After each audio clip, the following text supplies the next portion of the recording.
Very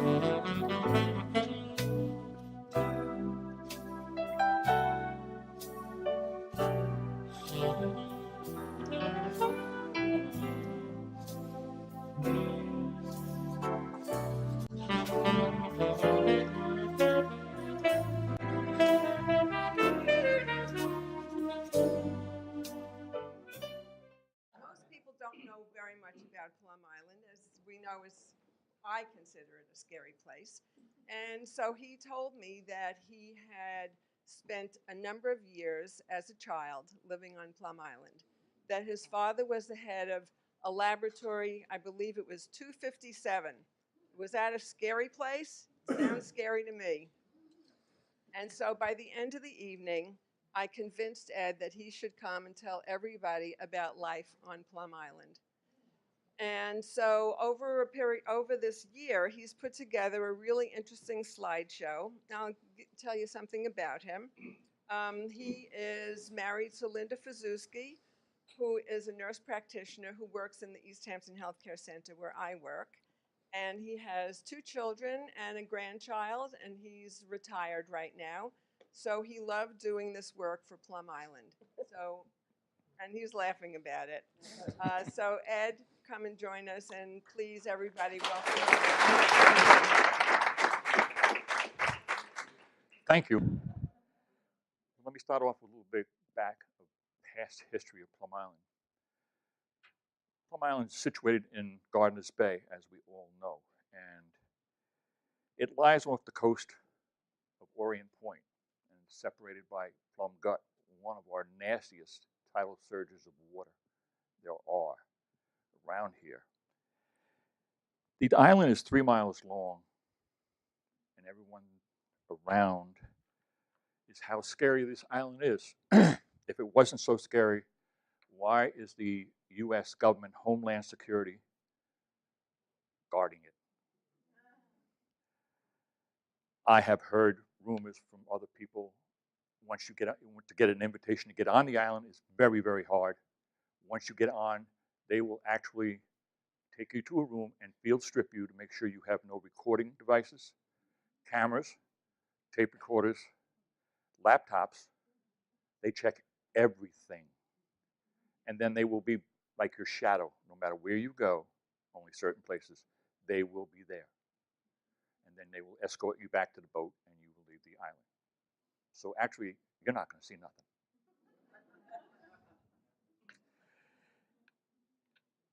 It is a biochemical island.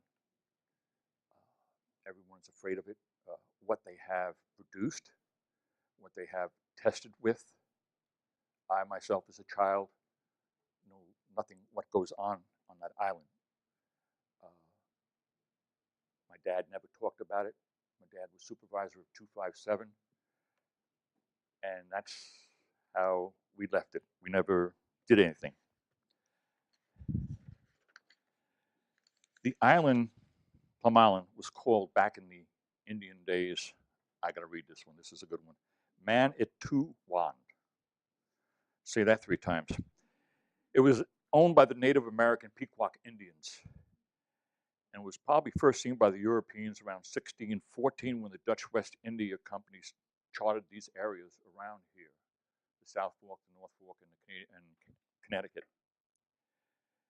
In 1659, the island was purchased by the son, Samuel Willis III, the son of the governor of Connecticut, from the Wyandanch, local Indian chieftain of Long Island. He paid him measly 1 coat, a barrel of biscuits, and 100 fish cooks. Now, land was cheap back then. Granted.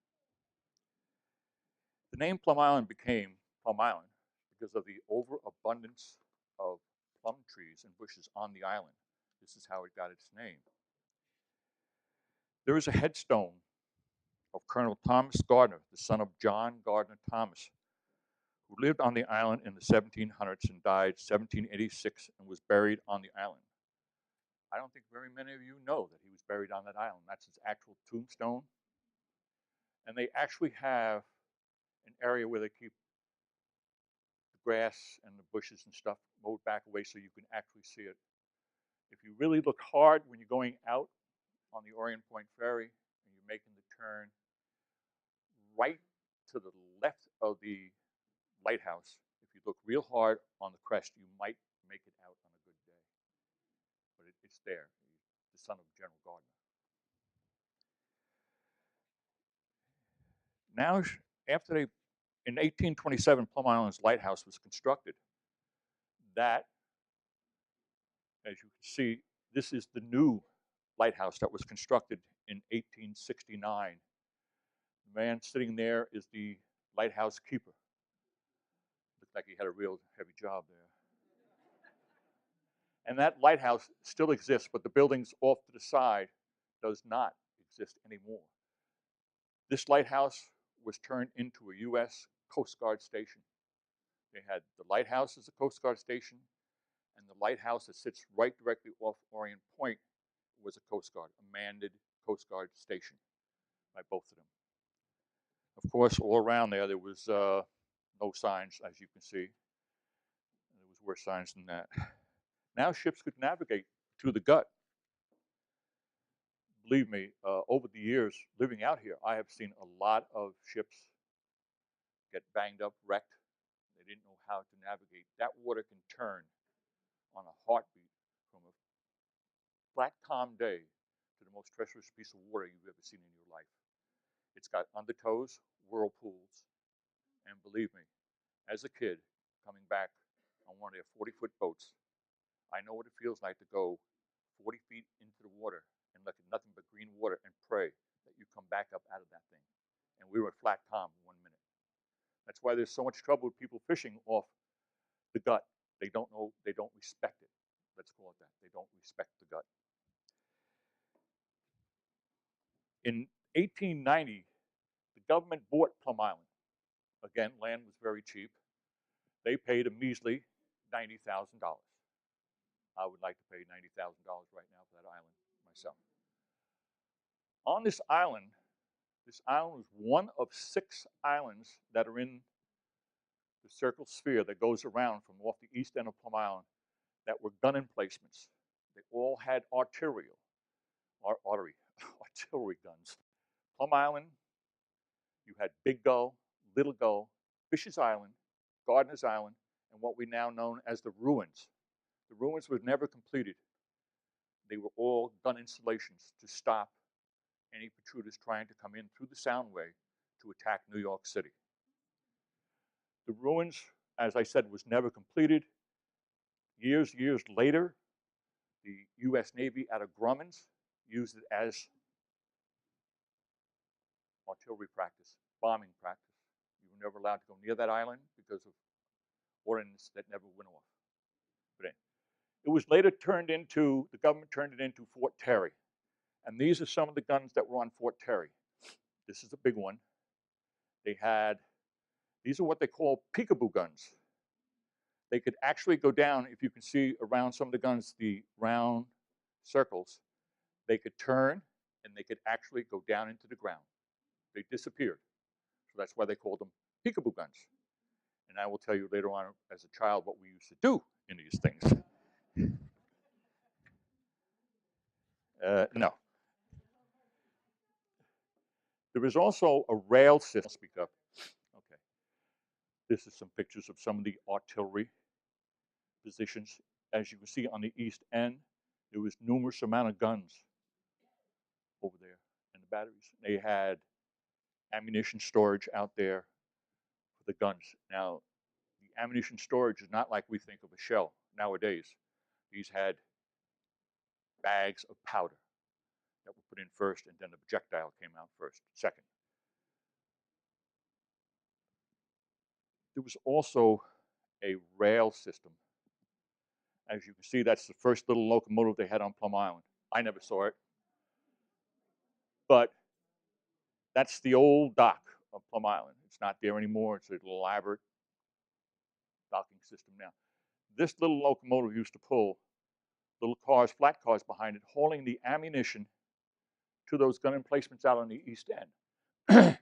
Later on in history, that little locomotive, don't ask me who he is, used to also haul torpedoes to their proper emplacements. During the Second World War, the island was turned into an anti-submarine base. This is one of the gun emplacements out on the east end. You can see people walking around. These are real old pictures that I was able to find. Now I want you to take a look at this. This is SS Nazi Erich Taub, 1949. He was a biological chemical warfare scientist who worked secretly with the Naval Medical Research Institute, CIA, Army, founded USA, DA, Plum Island.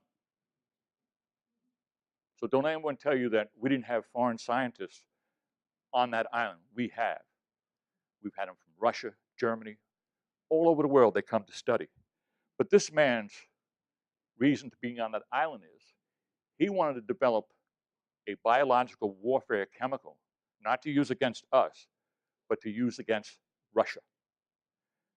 So like we have the hoof and mouth that Plum Island is known for curing, he wanted to develop something that would kill their reindeer population, which was their biggest meat source.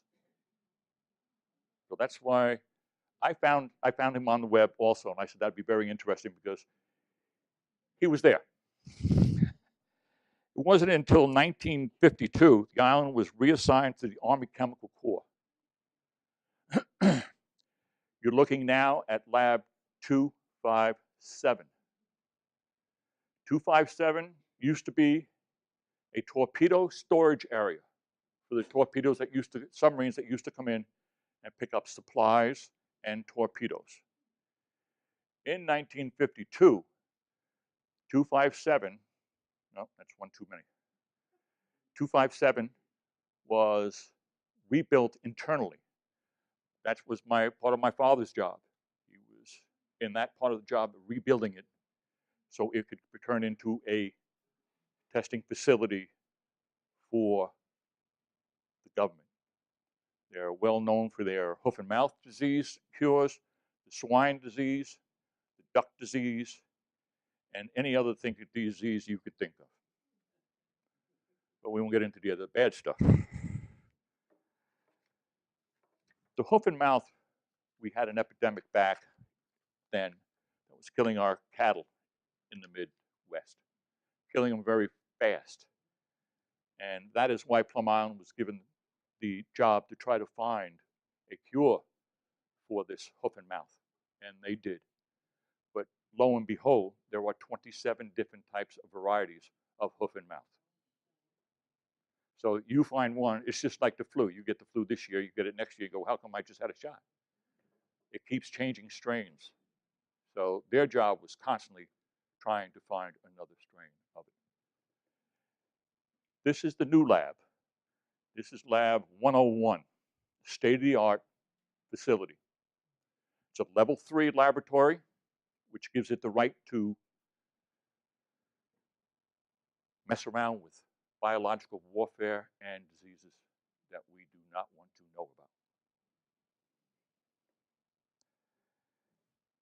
And that is Plum Island. And now becomes the adventure of my life on Plum Island. As I said, my dad was one of the first civilian families to be hired by the government. Lo and behold, hi, Dad. We lived in a small town, Stony Brook, and once my dad got the job, we packed up lock, stock, and barrel and moved to this desolate, barren island. Great. It was in the early 50s, and I lost all my friends. Gee, Dad, why do we have to live on an island? Is there something wrong with us?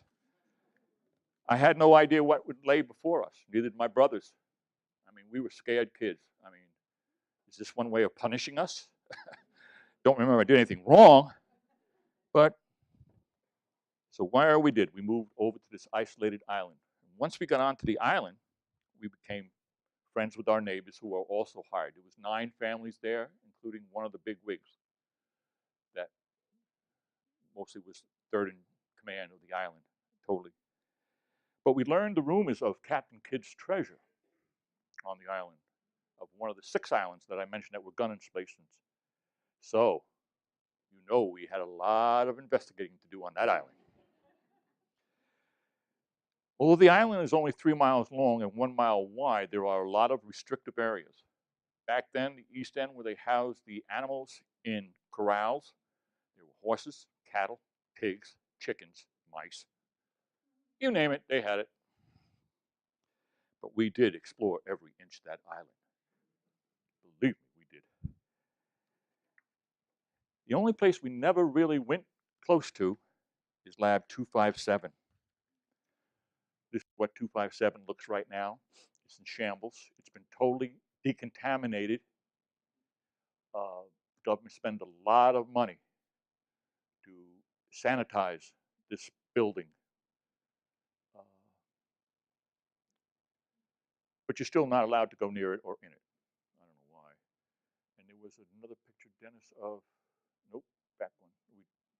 Well, anyway, you can see the chute going up, and then there's an elevator shaft that goes there, and then it comes straight out, and there was a receiving cargo carrier for the tractor trailers or the open trucks that transported the animals from the east end of the island down to there. The bay, next, Dennis. This is the bay. Beautiful cove. We used to come down here, go fishing. This is the only place I know as a child you could take a rod and reel and put 4 hooks on it and catch 4, we used to call them swell bellies, but they're sea squabs at a time. I mean, it was great fishing. I mean, it was virgin territory. There was plenty of fluke, flounder in there. And as you can see, it bends down to where the rocks and everything are. We also used to go over to the Sound. The Sound was great blackfishing at the time. It was a good place to move to after a while. But every chance we had to go and explore and investigate, we did. Believe me, we did. The sun couldn't come up fast enough for us to get out of the house. Are you having breakfast? Nope, gotta go. When you coming home? Don't know. This is us on an LST. This is what the government used to transport vehicles and men back and forth to Plum Island at the time before they got their new boat. Just to show you something. This is my brother Mike, my brother Tony, me, and my oldest brother Joe. We are leaving the boat to get on board a station wagon to take us to Orient Point School. That was the school. And after school was done, as you can see, here we come again. We're going to get back in that same old station wagon, and we're going to head back to Orient Point to get back on the LST. That is the LST. Nice looking boat, ain't it? Oh, man. We loved that boat. It was a good boat, and on the way home, we got to know the captain of that LST. I'll never forget the man's name. His name was Captain Strickland. Very nice man. He used to take us up into the pilot house and show us around, and then he would actually let us steer the LST. Don't worry, we didn't go anywhere near the docks, and if the water was rough, he didn't let us do that. He just let us sit there and watch. So after we got home, we'd either take off fishing or we would go searching again. But after school, we didn't have much time to go out to the east end to explore the bunkers, but we did. And we really thought we were hot stuff piloting in that boat. And when we got home, I always wonder why we never got our homework done. You're on an old boat that goes clunk, clunk, clunk, and you have time to get your homework done, but you haven't got it done. We never told her what we did.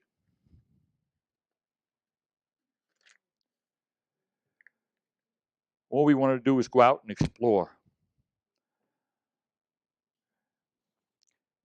In 1954, the government started building that 101 like you saw before. And we used to go and sneak around on the Sound and hide behind the rocks. I mean, we were spies. We were federal spies. We worked for the government. And we used to spy on them, building this big monster building. But they never bothered us because we knew how far we could come onto the beach and in towards their section. So they left us alone. I mean, we were only kids, but they knew we were there at all times. But we were clever. We were kids, and we were government spies. We wanted to make sure they were doing it right. I remember that on the bay side of the island, there was a beautiful cove. And it was an old parade field from Fort Terry. And they kept that parade field pristine. It was beautiful all the time. And we lived in giant, solid brick houses, which were officers' houses. They're not there anymore. They've been totally demolished. They're gone right after we left. But there were days when we were playing on that parade field, playing ball, whatever we were doing, and we would watch trucks go by, open trucks, hauling horses, pigs, and we thought they were taking them down to the docks to send them back over to Orient Point. But little did we know they were headed to 257 for experimental purposes. I know you're groaning and moaning, but we do have to use some animals for research. We can't just keep using human beings.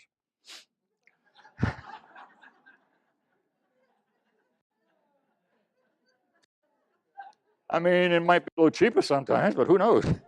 Want to get rid of your neighbor? Hey, I got a job for you. In the spring, we were back on the cove. We were fishing. We were always told that we saw anything suspicious on the island, being government spies, we would tell the federal guards.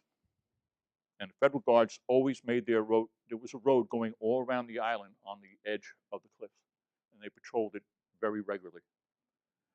And we were out there fishing one day, and we noticed movement to the east of us. Dennis, you got the slide of the cove? No, next one. Yeah, that one. We noticed movement, not the ducks, of course, geese or whatever they are. We noticed movement up by the rocks that you can see there before it makes the end. And we thought someone had come aboard or landed on our island. It was our island, believe me. And we started walking along the beachfront here. And the closer we got to the rocks, the more and more we realized it wasn't human beings. It was seals. So, those are harbor seals. They did house themselves there, but there also were larger seals that were there. One day we discovered a baby seal on the beach. Being kids of 6, 7, and 8, it was like a little puppy. We wanted to play with him. We wanted to play with that cub. But little did we know that Mama was just around the corner. And I want to let you know, when you peel off Mama, she comes at you like a freight train. And I never knew as kids that that female could move that fast on sand in our lives. And we ran like hell to get out of there. We ran home, going 100 miles an hour, chattering 100 miles an hour, got in the house and we were chattering. Mother had to sit us down and say what was going on. And we told her how we wanted to play with this little baby cub. Of course, we got punished royally. Why we were messing around with the cub. So, okay, sorry, Mom. And then one day we came going down to the cove again, and we noticed a gigantic bulldozer digging a hole in the sand. Of course, we didn't want to be seen again. We were spies. So we hid in bushes above the thing, and we were watching him. And all of a sudden, he backed up and he pushed a bull seal into the hole. That's how big he was. He was a monster. That made us a little bit more leery about going playing with the baby cubs again.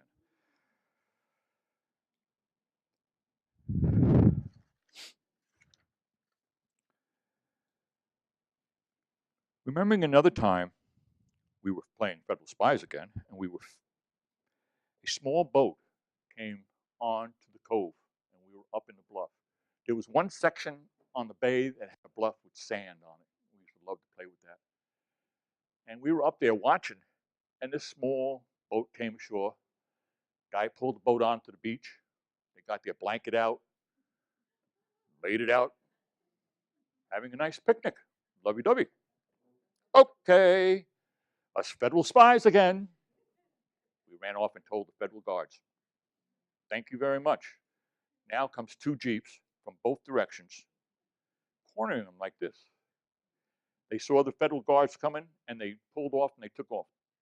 The Federal Guards laid out a warning shell to them, turned them around, and brought them back to the beach in the cove. They used the Jeep to pull the boat onshore. The next thing we know, the boat was on fire. They burned it right there. They took the girl and the man. We didn't know where they were going, but we later found out from my father that they were taken to a decon process and escorted off the island. If you didn't live there, you didn't work there, you don't belong there. Unless it's an emergency.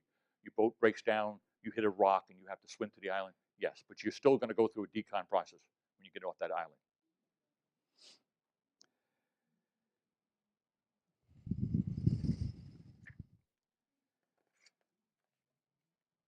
We were fishing one day on the Sound for blackfish. There were some big blackfish there. As we were fishing, we heard this metallic tinkling of metal beating up against the rocks. So we decided we were going to go investigate. Because we were spies. We had to find out everything that's going on that island. Once we got around the rocks and we discovered what it was, we were a little bit terrified. We were scared. We wanted to run home until my oldest brother said they're only practice torpedoes. There was two torpedoes like this lodged up against the rocks. These are actually, the one on the left is a practice torpedo. The one on the right is an actual dum-dum, what they call a dum-dum torpedo. We found them. And if we took those torpedoes and pulled them on shore, they were done for. They were gone. They were confiscated by the government and destroyed. So what we did is, we found some rope on the beach. We actually tied the two torpedoes together. And we took and walked them in the water and pulled them all the way to the Coast Guard station. Because we were spies. The Coast Guard took control of the torpedoes immediately. And in about a week or so, each one of us received a check from the United States government for $50. Now, don't you think we were hot stuff, man? We were rich. $50. You're looking at $160,000 a torpedo, but don't worry about it. I mean, they only bought the island for a barrel of biscuits. But we really declared ourselves spies now. I mean, we were 100% spies. Finding something like that was an art. Back in the hurricane days, we were asked to walk and patrol the Sound when the Connecticut River, if you all remember, overflowed its banks and destroyed cemeteries and stuff like that. Well, there were coffins afloat. And we were asked to walk the beach as much as we can to keep an eye out for any coffin that might come ashore. And believe me, we were not tying a rope to that sucker. It could stay right where it was. Knowing our luck, somebody would pop out and say hello.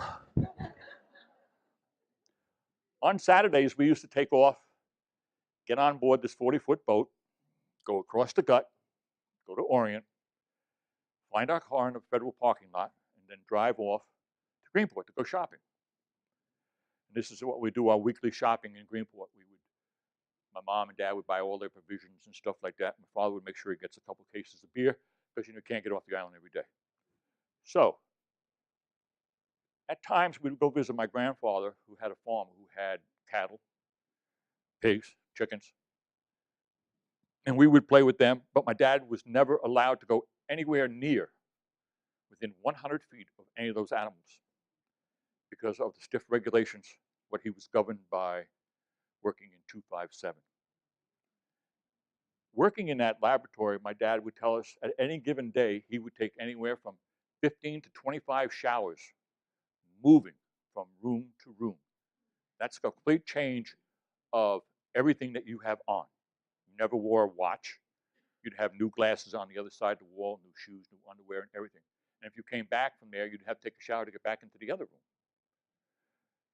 He swore to my mother, if my mother ever bought a bar of Dial soap, he would divorce her. I couldn't get what he even meant like that. At times, we would not go to school because the wind would blow out of the east, and the Plum Gut would become treacherous, and they didn't want us to jeopardize us. In the wintertime, the ice used to pack up and come through the sound, through the gut. Again, we didn't go to school. I think we had the most weather-related days off in history. But we didn't mind it. As soon as we knew we weren't going to school, we were off playing spies again. There was a time we were going down to the cove to go fishing, and we decided we were going to go to the bluff because we'd love to slide down the sand. We were known to steal everyone's garbage can covers. But if you had a handle on it, we tried to flatten it out because that used to slow us up a little bit. There was garbage cans that were made out of plastic, and they were even better. And we were headed that way, and there was a plane in Gardeners Bay, the strangest plane I have ever seen at that time, with a very long, long nose. It almost looked something like some of these search and rescue helicopters you see with those long tubular noses coming out. Well, this plane was going around in circles. We just sat down there and watched it. All of a sudden, we saw this projectile come out of the plane, and the plane go nose first into Gardeners Bay. There was 2 military Navy helicopters in the area. One went to get the pilot that shooted out of that plane. The second one came searching Plum Island on the bay to see if anyone had ever seen what happened. As being kids and spies, we knew how to hide very well in the bushes. They never saw us. They never caught us. We went home. We told our mother. She didn't know what was going on. My dad came home. We told Dad what we saw and what we witnessed. My father said to him, "You saw nothing. You keep your mouth shut. You don't talk about nothing." "Okay, Dad."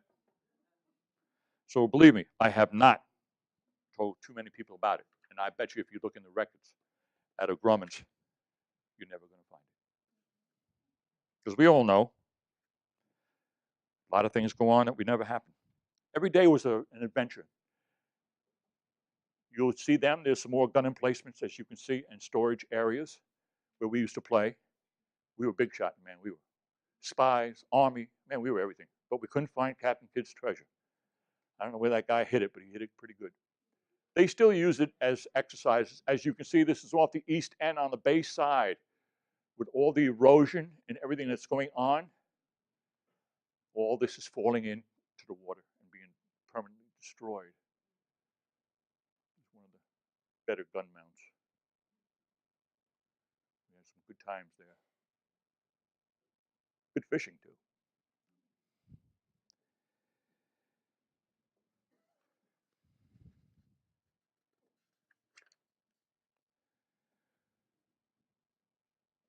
There was my home for 3.5 years. All the way on the east end, right side of the island, as you can see, is where they stored all the animals in open corrals, except for the chickens and the mice and all that stuff. After an outbreak of hoof and mouth on the island, all the animals were put into corrals that were enclosed, totally enclosed. You can barely make out Lab 257 on there. You can still see the Fort Terry's parade field that's still there, 101, and the new harbor that they built there. This was our territory. This was our island. I don't care what anybody said. But as you can see, it has a lot of water, ponds that are there. Very rich in migratory birds all over the island. It's a beautiful island, and the seals. You couldn't ask for a prettier, better island to live 3.5, 4 years on. That I and my brothers and the rest of us did enjoy. Another thing we were told to do, being federal spies, was all this from about here to here was what we call the Beautiful Cove Beach. One of our jobs was, if we were not going to school or we were on vacation, we would actually walk that beach looking for deer tracks. If a deer, which people don't realize are very, very good swimmers, they can come over from Gardiner's Island, which is, I don't think they go through the gut, but they would come over from Gardiner's Island, and you could actually see their hoof prints on the sand going up into the island. We would notify the guards immediately. They would put out salt licks, and the hunt would begin. Those deer had to be found and be exterminated. They didn't want no livestock leaving that island. We didn't have cats. We didn't have dogs when we were a child living there, because if we did, they would never leave the island. So what's the sense of having a dog if you've got to put them down?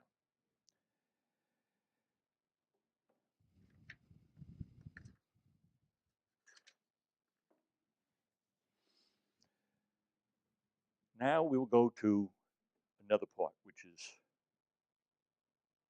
disturbs me. We have all seen on the web, internet, the Montauk monster that came from Plum Island, the seal that had a dog's head, the woolly mammoth grizzly-looking thing that was laying on the beach. Believe me, in 3.5 years living there, and as much as we explored that island, to this day I could swear we have never, ever seen any of those things. And if you really look at them very closely, you will see that they were very well doctored photographs. What went on in the labs, I cannot tell you. What went on our island, we can tell you. There is rumors that the government now wants to turn this island into a level 4 island. Level 4, if you don't know it, is very, very dangerous. It's very toxic. It's nasty stuff. But they said they're going to take it out and put it in the middle of Kansas. That's really great. You have a perfect island here that's situated in the water, protected very well.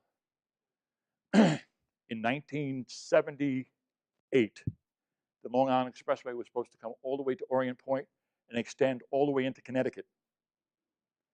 They needed Plum Island as an anchor point for the bridges. They were going to skirt from Orient Point to Plum Island, Big Gull, Little Gull, Fisher's Island, and right over. The government said, we can't. We have biological warfare stuff here. So that was the end of our bridge going over there. Saved us a lot of money from Cross Sound Ferry. But anyway, they want to turn it into housing developments. Trump wants to put a golf course there. I think Trump should look out for other things first. But it's been touched by man, and it's a mystery island to a lot of people. As far as I'm concerned, let it be touched by man a little bit, and let's leave it a mystery. Let's leave it the way it is, pristine, place we can, our birds and our animals, no, not animals, our birds can go to. And maybe someday they'll open it up to the public. We can go for a tour. And then you can see if there's anything left of what I saw when I was a child. Thank you.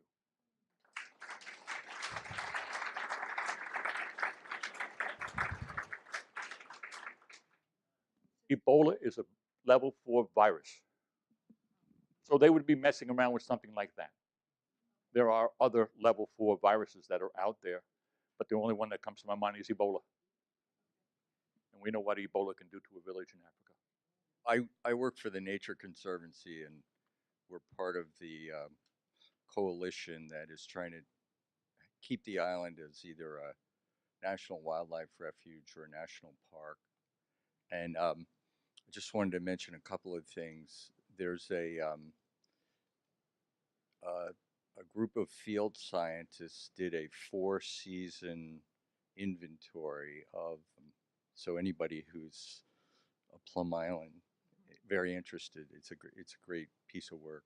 I imagine they found a lot of interesting things over there. They did, and they think there could be a lot of other interesting things if it were managed for conservation instead of basically as a buffer to a laboratory.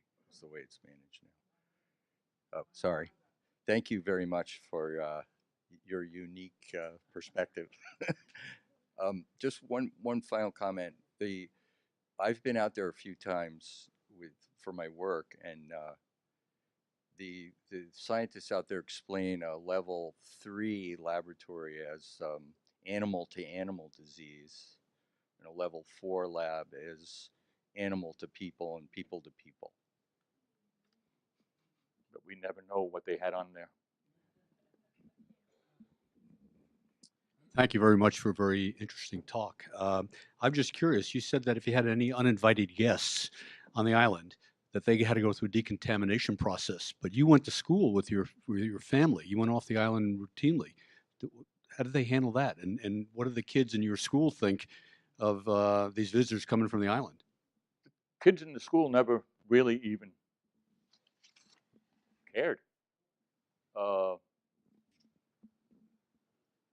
Coming on an island, that island being not from the island, an uninvited guest, as they say, you will go through a decon process. All it is probably a bar of dial soap and you're in the water. And then we'll give you some greens or something to put on and, ta-ta, get off the island. We never did, because we never really got into areas that we were not supposed to. But they were not allowed. It's just like if you came upon the island and we caught you, you'd probably go through the same unless you got off that island mighty quick. You said that the mill got it right. What did you mean? And secondly, what did you do in the Peekaboo turrets? Uh-oh.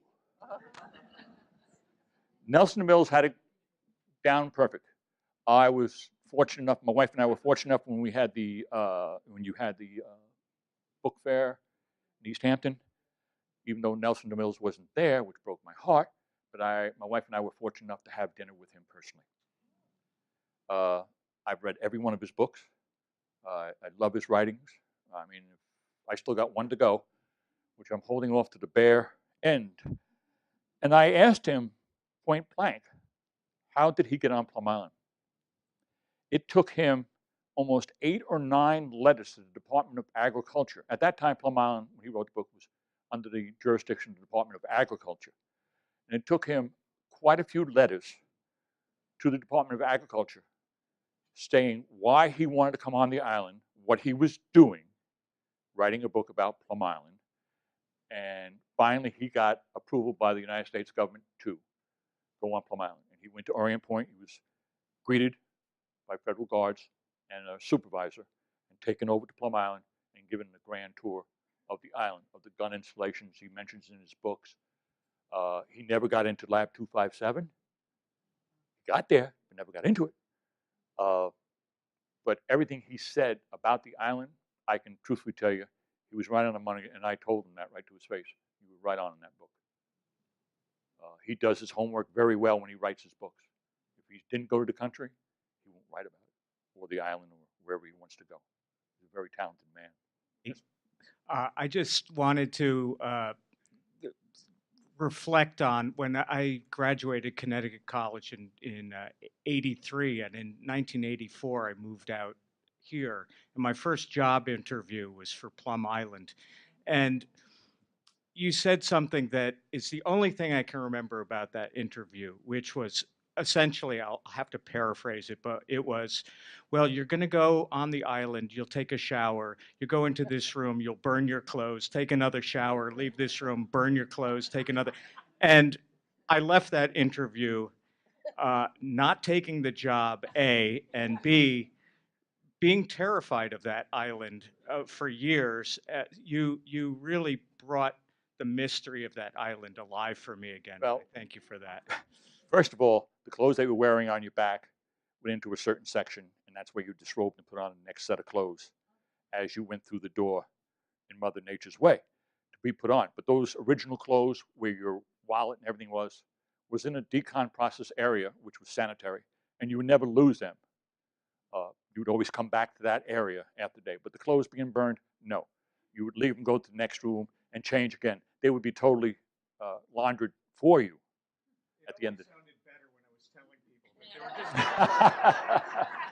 Well, it was a very strict island. My dad told us one day they'll do background checks on you, and if you check out, you'll get a job. Well, they had this one gentleman that was working with my dad for 4.5 years, and they did a revised background check of him. He lied on his application. They ever asked him, was he ever arrested? He said no. He didn't think shooting geese after dark was an offense, and he was arrested. He was stripped of his badge, escorted off that island permanently. He lost his job. And they are even more stricter now. Just to bring something back about Lab 257 that my dad had told us, when they put down an animal over there, believe me, it was not done where they suffered. No animals suffered in those laboratories. The doctors that were on there wanted one part of the animal. Could be his liver, his kidney, his brain, whatever it was. The animal was put down, the handler would come in, and he would walk up to the steer or the horse or whatever it was and be petting it. And the gun was made in England. It was a 25 caliber blank. He loaded one round into the gun, locked it, and pulled the hammer back and pulled the trigger. It injected a 6-inch stainless steel spike, dead center in the skull.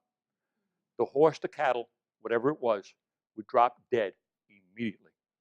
So you don't have to worry about the animals suffering. They never did. The floor would open up. The animal would go down to the next level where the doctors were waiting to extract whatever part they wanted. The floor would open, go down to the next area where the animal would be incinerated, almost like cremated, totally cremated. Then it would go through wash cycles and wash cycles and wash cycles until it was pure water and then it'd be pumped in. And that was the end of the animal. So believe me, they never purposely harmed and made an animal suffer at all. The people that they found, the man and woman who got off the boat, why did they have to set fire to the boat? Anything that comes on the island back then stays on the island. Oh, okay.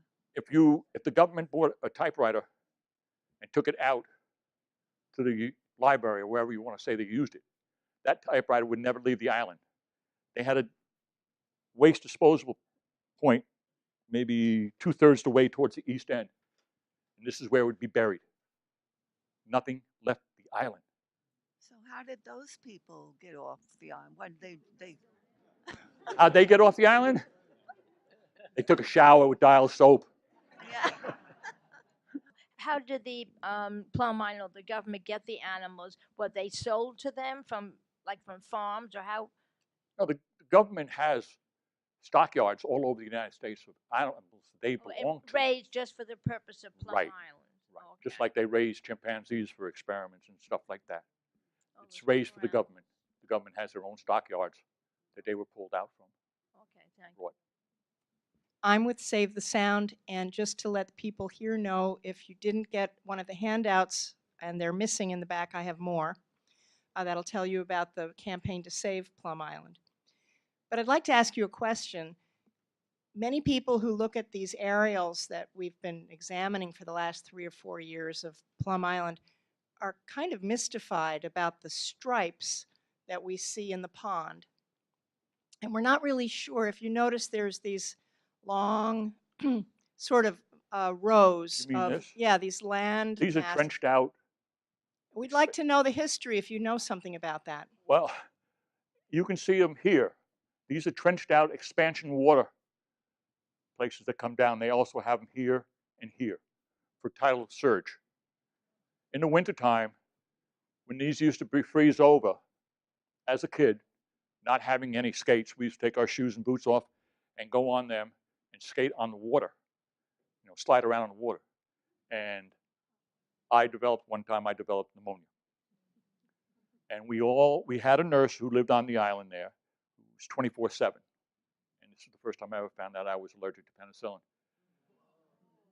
She came to our house and she gave me a shot of penicillin. The next thing I know, I woke up in Greenport Hospital after they took me off Plum Island in a helicopter.